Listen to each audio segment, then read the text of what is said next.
readers, welcome to another episode of Not Reading for Content. Today, Danny and I are going to be performing our own version of a social media trend where we do 5, 4, 3, 2, 1, each number representing a different topic. And Danny and I went ahead, created some bookish topics to react to, and this is just going to be a rapid fire episode. Feel free to come up with your own answers as we go along. But Danny, do you want to get us started and introduce what the first topic of 5 will be? Sure. I should also say that we did do some pre-work as far as the topics go, but we haven't done any pre-work as what the answers are. That is correct. We are just going in blind in the sense of I'm not sure how I'm going to answer these things. I know that they are coming up, but I have not had any forethought. All right, so the first topic at hand, we are going to be rapid firing 5 books that we love. And they can be any genre, whatever comes to our heart. Do you want to go first? I can certainly go first. And so 5 books that I absolutely love. I'm going to see if I can come up with some variety, but no promises, friends. First and foremost, a book that I really love is Murder at the Vicarage by Agatha Christie. I've reread it a few times, and it's just a classic mystery. I think Miss Marple gets ignored sometimes, gets overshadowed by Hercule Poirot, but it's more than you think, and that's why it's great to reread. It's brilliant. A fantasy that I've loved, and it's just a recent new favorite, is Emily Wilde's Encyclopedia of Fairies. I can just imagine that that's going to be a trilogy I'm going to want to reread, and that's out of my own comfort zone because I usually don't like epistolary novels, but historical fantasy is just really working for me as of late. I think that's the fantasy that works best for me. For sci-fi, I am just going to shout out Appleseed by Matt Bell because it is so good and not enough people have really recognized and loved it. I am assuming that the audiobook either might be too complex or might not really work for people, but when I read it physically, I loved it. And it's just a great depiction of cli-fi specifically that I really love. And I will acknowledge a romance that I've really enjoyed is The Secret Bridesmaid. This is by Katie Birchall. I'm not a romance reader, but I will say that this one works for me because I think at its heart, it's more about self-improvement, growth, especially after the ending of a long-term relationship. And this main character has to rebuild herself. She happens to find love along the way, but I actually think it gets overshadowed by the friendship she makes as well between another woman and herself. And so maybe that's the only reason why it worked for me, but it was brilliant. And I think I've got one more book that I can list, and I'm going to go with a nonfiction. It is Braiding Sweetgrass by Robin Walt Kimmerer. It's a book that I recommended to Danny, and I just recall reading it one summer. Every single morning, I would read one of the essays within that collection, and it was the closest I've ever had to like a spiritual experience. It is by an indigenous botanist who is from Ithaca, New York, which is not too far away from where I grew up. And so I just felt very close to the writing. It's very much about, the climate and being close to nature while also respecting the science that goes along with it. It is brilliant. And those are my 5 rapid fire, like all-time lovely books. I could have named any other titles and I would have been happy with the list, but I'm proud of myself. Proud of you too. You gave lots of variety. There was no pauses. You didn't have to think about it at all. You're just boom, boom, boom. Yeah, I forgot to breathe. I definitely forgot to breathe. Danny, feel free to breathe as you're giving your own 5 reactions to this question. Let's see. I'm going to start with just one of my all-time favorite series, since I am such a series reader. Fantasy series that I have reread multiple times is the Stormlight Archive. The first book in that series is The Way of Kings by Brandon Sanderson. It is definitely not for the faint of heart because it is very, very chunky, so much world building, so much character development. I just absolutely love it. It's become a comfort series for me. When people ask me, like, what do you do to get out of reading slump? I'm like, oh, I read this 1,000-page book. And people look at me like I'm crazy, but it works every time. So that would be my number 1. Let's see. I'll try and do a variety like you did. So if I go to sci-fi next, I actually just finished reading The Last Gifts of the Universe, and I just absolutely love that book. It's such a heartwarming, also heart-wrenching story. It has grief mixed in with legacy, mixed in with just a furry fuzzball who is a cat astronaut who goes around space or the universe trying to find these devastated planets to try and figure out what happened to them. Just a lovely story. So I absolutely love that book. And this was my first reread. I think this is the only book that I've reread in the same year that I've read it. I Wow. usually wait at least a year to reread, so it definitely means something to me. And then if I move on to horror, I'll actually highlight a book that you recommended to me, Green Fuse Burning. I really love that book. It pairs art with horror in just a beautiful way. The language in the story is absolutely fantastic, and it is one of my problems with horror, with some of the horror that I don't like, is that it can be quite disheartening and dark the entire time. And I'm not saying that this book isn't dark, because it absolutely is. It has its moments, but I also do think that it has quite a bit of light as well, which I really enjoyed. And then, ooh, down to the nitty gritty. Kind of, do I have a romance I can recommend? Oh, I do. The Dead Romantics by Ashley Poston is one of my first romance books I've ever read. It was a paranormal romance, and I think that's why it worked for me, because it mixed in some fantasy elements. So I'm cheating there a little bit, but it had a grief storyline that is something that I absolutely love, and especially when paired with a romance, when you do talk about the healing components, not necessarily relying on a relationship to heal you, but healing so you can be in a healthy relationship, I think is something that I really enjoy about that storyline. And then a nonfiction. I would recommend Born a Crime by Trevor Noah. I love Trevor Noah's humor, and I think comedians are just fantastic storytellers. I mean, they have to be because of their career. And he had a heartbreaking, horrible childhood. And I think that his book really highlights the atrocities that happened with the apartheid in South Africa.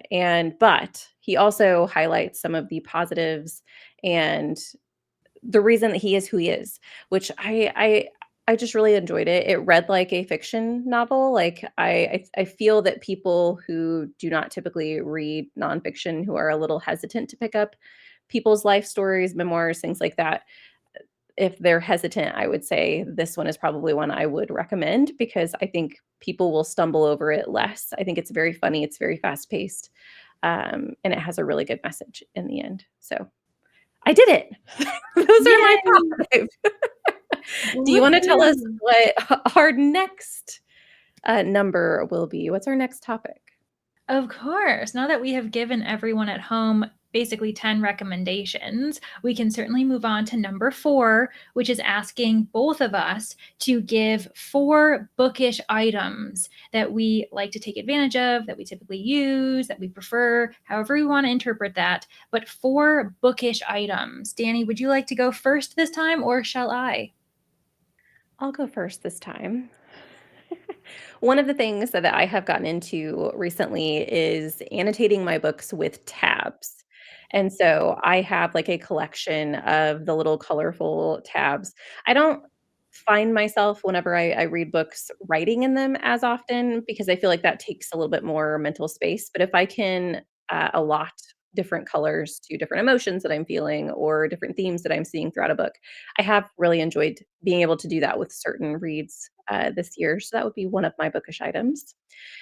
I also have gotten into, so with my bookshelf has open ends, and that has really frustrated me because I have to be really creative about how I organize my shelves and which books I put where. I was putting like book boxes on the end so my books don't fall over, and I didn't have actual bookends. And so this year I purchased some bookends that look like little cats that are sitting in weird positions, and I just love them.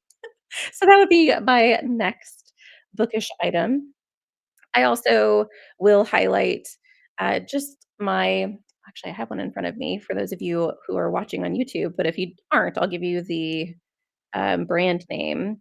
I think it's pronounced cacao or Caco pens. It's Kaco. And they have all these vibrant colors and they actually write in the color of the outside of the pen, which I know that sometimes companies will sell bright and colorful pens that are just black or blue, and it makes me so mad. But this company actually sells them in the color of the pen, and I have like I just bought a 30 pack of a whole bunch of different colors. They come in pastels and jewel tones, and I am loving life. And I don't typically write in my books, but when I write about my books or in my book journal, I always use these colorful pens, and they make me happy. And then I think I'll use my book journal as my bullet journal as my 4th item because I've really simplified things, within the past couple of years just because I did get behind. I used to do, like, full spreads. I would design myself and draw myself, and it was lovely whenever I would complete them, but it was also overwhelming and almost felt like a chore at times, and so I have essentially this year, I have my year-long spreads that I did still do, but they're very simplistic lists. I used a whole bunch of different colors and maybe some lines and dots, like, to make the page look aesthetic, but I didn't draw anything intricate. And then I have monthly TBRs, and then I'll do lists of like DNFs or my pre-orders, like things that I want to keep track of. That's all in my bookish journal. So I've enjoyed the changes that I've made to make it more simplistic for myself. So those are my 4 bookish items.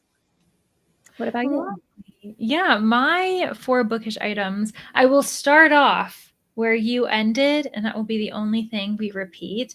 But I also have a book journal, a bullet journal that I believe this is my 4th year. So I suppose now I'm a veteran. I still feel like a beginner every time I start a new journal, but it is quite interesting how I want to say after the first 6 months of the year, so July, August, September, this is when I kind of fall off being so intricate and having all of these different spreads. And I definitely had far more individual spreads that took way more time in my first couple years of doing this. And I've kept it far more simplistic. And I'm even making it more simplistic as we go on in the year, adjusting things. But it is just a good place to have a written list of the books that you have read, that you want to read, however you want to use it. I do think it helps declutter my brain. So even if I'm not, spending all of this time drawing and like illustrating and doing all these crazy things with my bullet journal, right now, this month, I've just been writing down the list of books that I've finished, whether it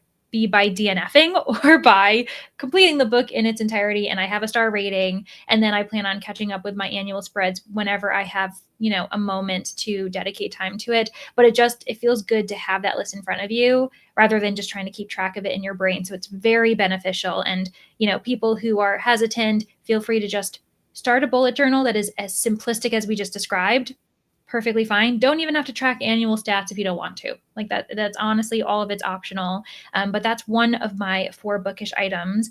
Another bookish item that I will say is bookish in the fact that it is a habitual item that I typically have when I am physically reading, and that is always a blanket on my lap. I really just, even it doesn't matter if it's the midsummer. I typically will keep my apartment quite cool anyway, thankfully to modern technology, the AC, but I will always have a blanket wrapped around me, over my legs. It's just very comfy, cozy when I have a book propped on my lap, or for instance, my e-reader too. So I think a blanket is very necessary. I have probably 4, I think I want to say I've got 4 in my rotation of throw blankets, and I live alone. I'm the only person who takes advantage of them. I have way too many blankets in my home, but I am very happy with it. And I'll also go a little bit quasi. And my 3rd bookish item is an item that I typically remove from the book. And that is, if it's a hardback, I will remove the dust jacket while reading it. I can't. One, I know that it's supposed to protect the book, but I feel as though if I'm handling it, I'm damaging the dust jacket, and it just gets clunky if it keeps shifting around as I'm reading. So usually when I'm trying to physically read my hardbacks, I will remove the dust jacket, put it to the side somewhere so it's nice and safe, and then I'll always kind of put it back on when I'm done. And then my final bookish item is probably the most obvious one that we haven't really mentioned. And I've only recently become this type of person who will grab it rather than a random piece of paper, a hair tie, whatever works, maybe like a pay stub or a receipt. Do you see what I'm trying to lead up to? That is bookmarks. I finally have this collection of bookmarks, and I'm not someone who goes out and buys them, but I've participated in quite a few, reading events. I work at a library, so you happen to collect them. It just happens. But it's only, in the last couple of months that I've thought, Leandra, you really could use them. You have them. You might as well take advantage. And so when I do take the time to think about a bookmark and grabbing one, I try to make it match the book that I'm reading, which is always kind of fun, either in color or in theme. For instance, one of the books that we are working on in anticipation for the book club coming back in October is The Devils. And the bookmark I have with it is black with tombstones and ghosts floating all about it. It just feels like it matches the vibe. And so that's just a little extra treat for me, and it's a bit of a luxury, but honestly, a receipt would be just as useful because it gets the job done. Yeah, I have a few like freebie, receipts or like freebie bookmarks that I use. Actually, the one that I'm using for The Devils is red, so I Ooh. unintentionally matched the foiling and on the front of my book. But yeah, I definitely I do that when I can. I don't have as many bookmarks, Mhm. but I wouldn't be opposed to having a collection. That's not something I have collected yet. Our third item is also bookish, but we need to talk about snacks. We need to talk about the important stuff. Oh yeah, for sure. So our third item, we are going to talk about any bookish snacks. Now this can include beverages. So I didn't specify that, but anything that you are snacking on as things that make you feel comfortable while you read. Do you want to go first or do you want me to go first? Ooh, I'll go first this time. We'll do this every other situation as we've done. And I will say that I love to have a warm beverage. That's one of my bookish snacks. It could be tea, it could be coffee, especially if it's in the morning and I'm just kind of getting my day started. I will have a cold beverage as well, but I feel as though warm beverages give us that reading vibe that we're looking for. It just makes me really want to be all cozy. And so I'm going to specify something warm, and, I'll go with the caffeinated tea or coffee. And then I also, weirdly enough, I have a bit of a sweet tooth, but I really like to treat myself with sour candies specifically once in a while. And so I like to have a sour candy, like a sour gummy bear or something like that. There's like sour airhead little Okay. bites that I like to have. I eat them way too quickly, which is why they truly are me treating myself once in a while. I can't have sour candy in the house because I will just eat all of them and basically burn my tongue off like a chemical burn. But yeah, I do like that. And I feel like it kind of wakes you up a little bit. So especially if I'm trying to stay up a little bit late, read a few more pages, and just have a night of it. I want some sour candy if I can be specific. And then what else? What could be a third bookish snack that I like to have? Because I also don't really like to eat while I'm listening to an audiobook. So this is when I'm Yeah. physically reading. I didn't think about that because you can hear yourself chewing.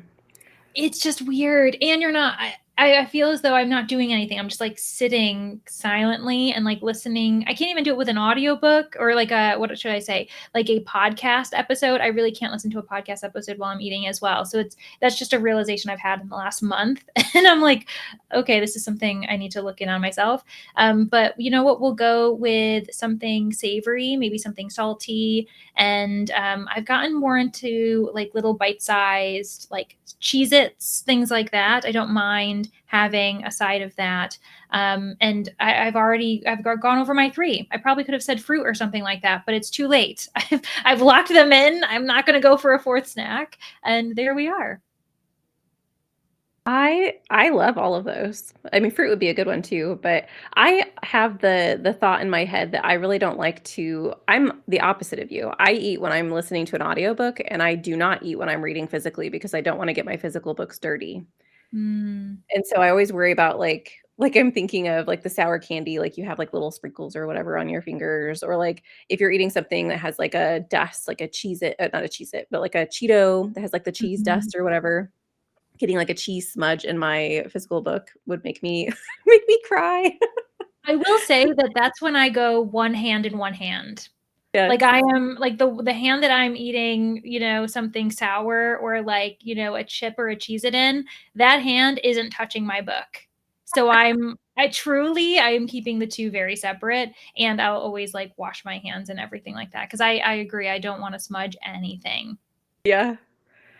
I would say I'm gonna steal your first answer, a warm beverage. I'll specify because I have gotten into teas recently, and one of my like recent favorite teas is the gingerbread chai tea from Birds and Blends. And I first off, I love it because it's not caffeinated. And so I can have it any time of the night, but I still feel like I'm giving myself a little bit of a treat. And it's sweet because I do have a bit of a sweet tooth as well. And yeah, it's very cozy. I've even been enjoying it in the summer months, which is typically not like me. I usually do not drink hot beverages in the summer because I am someone who, as soon as I drink a hot beverage, my entire body is hot for like an hour, which is not fun when it's, 96 degrees outside and you have to, go outside and walk or whatever. But whatever, alas, I suffer just for the enjoyment. I have recently gotten into I can't remember what the brand name is, but there are frozen fruit that are covered with chocolate. And they're like little bite size. I bought some blueberries and some strawberries. Maybe it's called True Fruit. I can't remember, but I saw them in the freezer section. And usually, like frozen fruit, I just think like, oh, that's for smoothies or whatever. I don't feel like they're snackable. But that's their intention is that you're supposed to be able to like grab a handful and snack on them. And that's what I've been using as my bookish snack recently. Or like I'll do like 3 or 4 frozen blueberries with 1 frozen strawberry, and it's just like the perfect amount of sweet, and since it's fruit, I also feel like I don't know, it's a little bit of a sweet treat for me. I like it a lot. I actually think I know exactly the brand you're talking about. I'll get the blueberry sometimes, or I'll do the banana that has some peanut I did butter, see and then those. it's in chocolate. That's usually my kind of go-to choice, but yeah, nice. It's very yummy. Oh, and now I have to have a third. Hmm, let's see, because I don't snack a ton when I'm eating, or when I'm No. not when I'm eating, when I'm reading. Let's see. I do every once in a while I'm listening to audio, if I am in a savory mood, I will do, like, carrots and hummus, or, like, they have those little thin pretzels with hummus. I do like doing that every once in a while. That's a little bit Mhm. harder. I won't do that with a physical read at all. Like, I won't even try. The berries, I will sometimes do with a physical read, but I would do like you do and have, like, one hand in one hand. I don't do that very often, but I have done it before. The hummus, I don't even get near my physical books because of like the catastrophe that could be if it ends up, touching any of my physical books. But yeah, I like a good hummus. It's pretty tasty. Yeah, and I will say that usually, like, this is something interesting, is when I'm snacking, not much reading does get done. That's true. Like, that is something to like, if I'm like, "Ooh, I'm gonna get a snack and I'm gonna try and read," I probably read, like, a page or 2 while I am consuming said snack, and then once the Yes. snack is consumed, I then get far more productive reading done, and so it is kind of a I don't know, it feels very weird to admit, but, like, snacking and reading, it's more of like, "Okay, I'm reading, pause, snack for 5 minutes, and then I pick the book back up, and then I'm reading." It's not really something I'm doing for a prolonged period of time. Obviously, the drink is different. You can Yes. sip as you're reading. I think that might be only the true item. I think a drink is the true snack item for a book because you actually can like enjoy it for a long period of time while Yeah, also probably getting a good amount of reading done. I agree. We've cracked the code, but we have 2 more topics to cover, so let's move on. Number 2 is very interesting. I'm excited to see what you say, Danny, because again, we haven't made any plans. We have no idea what we're going to say here, but it's 2 recent recs for others that we typically give. So, obviously, we love to read, we're bookish people, and bookish people like to recommend books to other bookish people. And so, this 2 book answer is a question involving books that we have recently been recommending quite often. Probably 2 or 3 times to realize, I've been recommending this book more often than other books as of late. And I am going to allow you, Danny, to go first. You don't get an option. This one's hard because I have to It think is. about, okay, what books do I talk about constantly? And I do have one that pops in my mind, but I have like recently apologized to like my subscribers, like, I'm sorry guys, I talk about this book a ton, but I don't care. I'm going to talk about it anyway. And that's The Failures by Benjamin Lyer. It's a book that I don't know. I have been enamored with it ever since I read it at the beginning of this year. It's very complex, but it's also just a lot of fun. I love the little breadcrumbs that you get throughout the book that helps tie everything together in the end. I could totally see this being a book that people hate if they aren't people who, or if they are readers who want to know everything as they go, if they don't want to feel like they're missing information throughout the story, because you're missing quite a bit of information for quite a lot of the story. But it's such a fun sci-fi fantasy where you have like sci-fi, you also have uh, different POVs that you're following, and you're a little confused as far as like what's happening, but who the good guys are, what the purpose of everything is. I don't know. I really like it. So that's it's one of my recent recommendations because I do recommend it. I just make sure I outline exactly what you need to be looking for if you're going to be reading that particular book, because I know it's not for everybody. But I do think the people who it's for, I think they would really love it. Yeah. And you know what we can do? We can do an every other to give you time Okay. because Okay. I've since come up with one option. And so maybe we can do a back and forth for this one. We're switching up the game, friends, unintentionally, but here we are. I think that So sounds perfect. yeah, I feel as though it allows to break things up a little bit and, gives us a little bit of an out so we can like rack our brains while the other person is talking.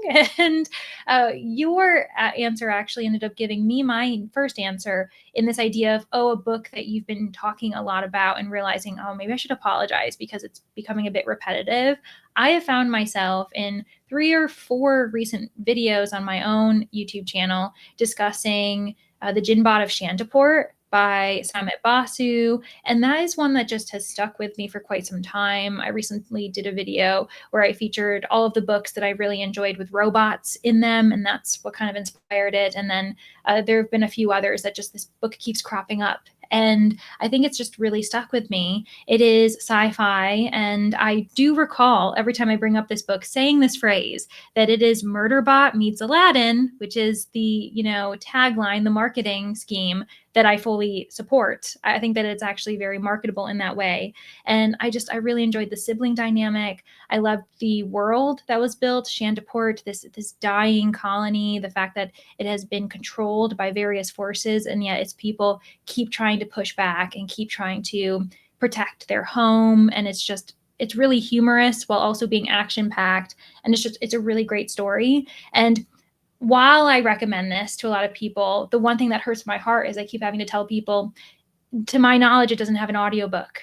So unfortunately, some of our readers, like some of our listeners who really tend to rely on or just enjoy a good audiobook, this is one that's going to have to be an ebook or a physical copy for people. And it's tough when you're trying to recommend a book and realizing it's not as available in all formats, which is just a shame. Maybe one day it will be. But it was a really lovely physical read that took me some time because I was distracted, and obviously juggling other reads and the audiobooks just go by faster, but it was well worth it. And so for those who are willing to pick up a physical book, that's one that I've been recommending quite a bit, and I'm actually not sorry about it. Yeah, I should add that whenever because I do apologize for stuff like that. And I'm not really sorry for recommending the book. I'm more just like addressing the fact that I know I've talked about this a lot, but you guys are just gonna have to deal. This is who I am. Hear me roar. Exactly. Well, the time has come. I had a couple of books kind of fly into my head, but one of them is a book is a recent. I kept coming back to the word recent. I want a recent recommendation that I've given people. And this is a recent read for me, and it actually came from you. And that is Infinity Gate. I've talked to several people, like in my real life, my in-person life, whatever you call it. And I really enjoyed that story. I originally had read The Last Gifts, or the girl with the gifts, the girl with all the gifts by M.R. Carey, and I enjoyed the writing style, but the way that that book ended was kind of disappointing for me, and so I didn't continue with that series. And I know that a lot of people love that, and so I was kind of hesitant to pick up M.R. Carey again, but you had recommended that book to me. And so I was like, well, I'll give it a try. And I really loved it. And so I've just been shouting it from the rooftops as far as like, I just think more people should read it. And to kind of go back to the through line that we've had in these recommendations, I know it's not going to be for everybody because it is fairly complex and you are a little confused as to what's happening. It's so large, but I do think it's really accessible for people who might not be hardcore sci-fi readers, but maybe they're just getting into the genre, but they want something where you can connect with characters, which I didn't expect from it. I did think, especially looking at um, the cover of it, it feels very, I don't want to say classic sci-fi, but it feels very much in its lane in sci-fi, like that it's not trying to draw people outside of the genre in. But the character connections in that story, that you get to know all of these different people while you're trying to figure out, why am I learning about these individuals? What do they have to do with this through line, which I'm not going to give you guys too much information, but what do they have to do with this through line that I'm learning about as we go? And then of course, like there are some things that are very familiar in the book as well that I think that kind of makes it accessible. There's like, the big bad that everyone's kind of trying to fight against and everyone knows is bad, but can we do anything about it? And I find all that stuff very comforting as I'm reading a book that does have a lot going on and you might get a little lost in. And the ending, now I will say, I did message Leander as soon as I finished the book because I thought it was a standalone and I was so mad when it ended because I was like, what? And then I found out it was a series and I calmed down because I understand why a series would end that way. But I was fuming. I had like a conniption fit. I went on to Goodreads and was like looking for 1-star reviews because I was like, this is ridiculous. Why would a book end that way? And and then I found out it was a series and I was like, okay, I actually kind of love it then.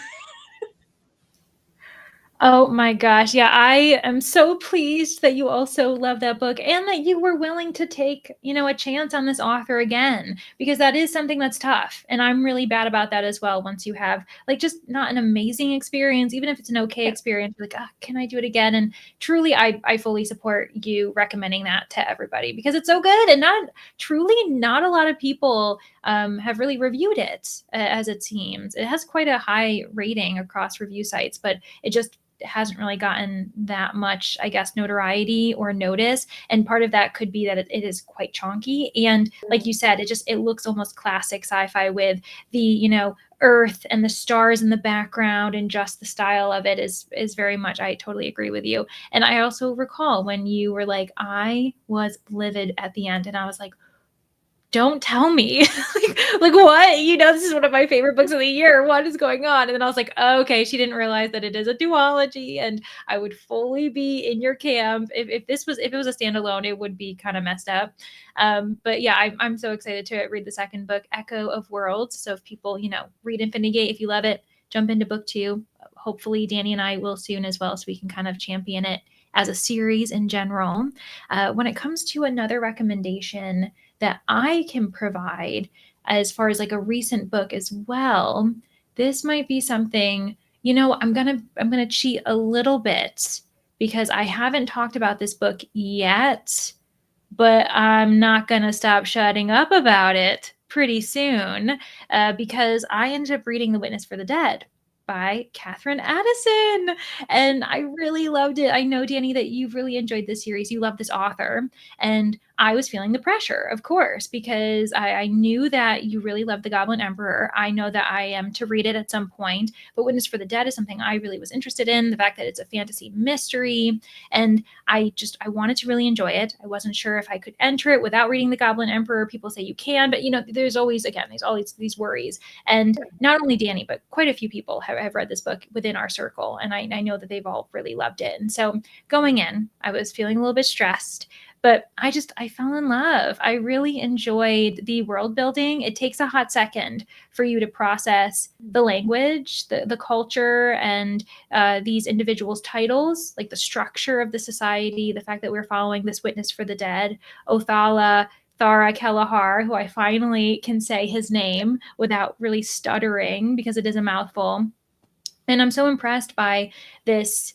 It's a fantasy mystery, as I already mentioned, and we follow this, character as he engages with multiple mysteries. Not only do we have an opera singer who is brutally murdered, her body is found in the river. We also have an inheritance dispute that could lead to our main character's own reputation being harmed. He chases after a ghoul, which is impressive. We also have blackmail, and there's a poisoning that, to my knowledge, the way it's described made me think of a very classic British true crime case, Brides in the Bath. And I don't know if Catherine Addison was inspired by that, but that's the vibe I got. And I just grew ever more impressed by this development for this quite short novel in comparison to other books, that I've read that have fit this genre blend together. And the fact that there's just so many cases, and I can't wait. I can't wait to continue on to Grief of Stones. And so this is more of a warning to all of you that this will be a book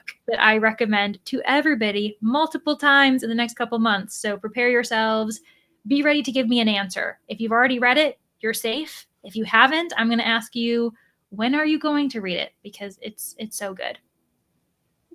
That is such a great book. And yes, everyone should read it. I fully 100% support that movement because we need more people in the camp of Thara Kelleher. I love that. It's so great. And I can't wait for you to get to Grief of Stones because that was my favorite in the series. But I think it just gets better, to be honest. Like the whole series is fantastic. But well, our last item that we have, our number one, is a book that we would like to reread right now. So what book do you have in your heart that you really just want to pick up within the next month, we'll say? And I'm not going to give you a choice. You have to go first. How dare you? Well, there are quite a few books that obviously could fit this prompt, but and I might be cheating a little bit, but there is a book that I am very much looking forward to rereading that I already have the intention of doing so, and I'm not mad at the situation, and that is Murder on the Orient Express by Agatha Christie. So I am reading it with a book club that I run, only Christie in the book club. Christie in the name. Is it a surprise we are reading an Agatha Christie title? And it'll be interesting because there's going to be quite a few people who've never read this very popular, well-known title by her. And I've only read it one time before, a handful of years ago at this point. Obviously, it's been a while. It was one of my first Agatha Christie's, I would say, at least like within the first 10, because I've read quite a few at this point. I've read about a third of her canon, which actually, isn't that many when you think of how many she's actually written. And I'm really looking forward to returning to that world. And it's getting us ready for, the colder weather, the wintry season. I don't want to get ahead of myself because the fall is my favorite season, hands down. But I'm very much looking forward to having this classic kind of locked room, enclosed setting. We're on a train, someone's murdered. It must be one of the passengers, and Poirot must uncover the truth.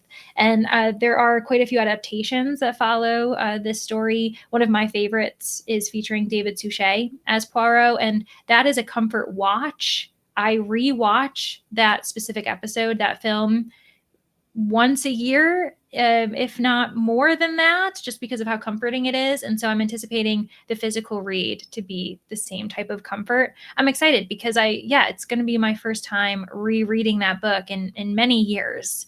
and I'm just very excited for it. I think it's going to be great. So I will say this is a bit of a cop-out simply because I know I'm rereading it in the month, but I also didn't want to lie to you all and say I was going to be rereading a book that I just won't have time to get to. Yeah. I need to get back to Christie. I haven't read any Agatha Christie this year, and I'm disappointed because it's that she's in my 25 and 2025. Just to pick, I didn't even specify a book. I just want to get back to Agatha Christie because I have not read one in 2025. So I need to do that soon. Oh yeah, I can give you some options. If you let me know what you're in the mood for, I can lead you down the right path. Yes, we'll have to have a conversation about that soon. I'm actually going to steal your idea and do a little bit of a cop out for a book that I already know that I'm going to be rereading, but I am very excited for it. So it's not a cop out because we're excited. I will be rereading in the month of September, The Will of the Many, because the Yes. sequel to that book comes out in November. And so I am rereading it because this was my favorite book in 2023, I believe. It was the whatever year it came out. I'm pretty sure it was 2023. And I freaking loved it. I thought it was amazing. It's fantasy. I think a lot of people do say that it's fantasy sci-fi. I think I would just classify it as fantasy, to be honest. But you're following a young man who's orphaned. He is in a society of will-based magic, and so think of like a pyramid scheme where everyone on the top has all the power, and those at the bottom get it stolen from them, essentially. And he is trying to avoid giving his will to this community. There's a magical school setting. It's just a massive undertaking. We learn a lot of different politics within the kingdom, and the ending is just absolutely phenomenal. And so I am excited to figure out where this author takes the second book, because the first book has a major hook at the end. So yes, I am very excited to get to The Will of the Many in the month of September. Which, Ooh, we've I got mean, some as good you guys are reads. listening to this, it's already here for you. So I'm already in the process of rereading it for you, which is very exciting. That's so true. We are predicting our futures, like we are anticipating this, but when you all listen to this, we probably will be currently reading the books that we're mentioning. So yeah, we're manifesting. It's going to happen. And I think there are two books that we're both going to really enjoy. There shouldn't be any surprises because we've already read the story.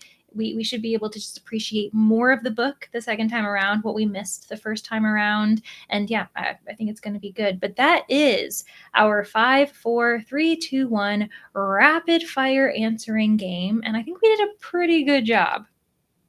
Yeah, I think so too, especially on the fly. I think we did great.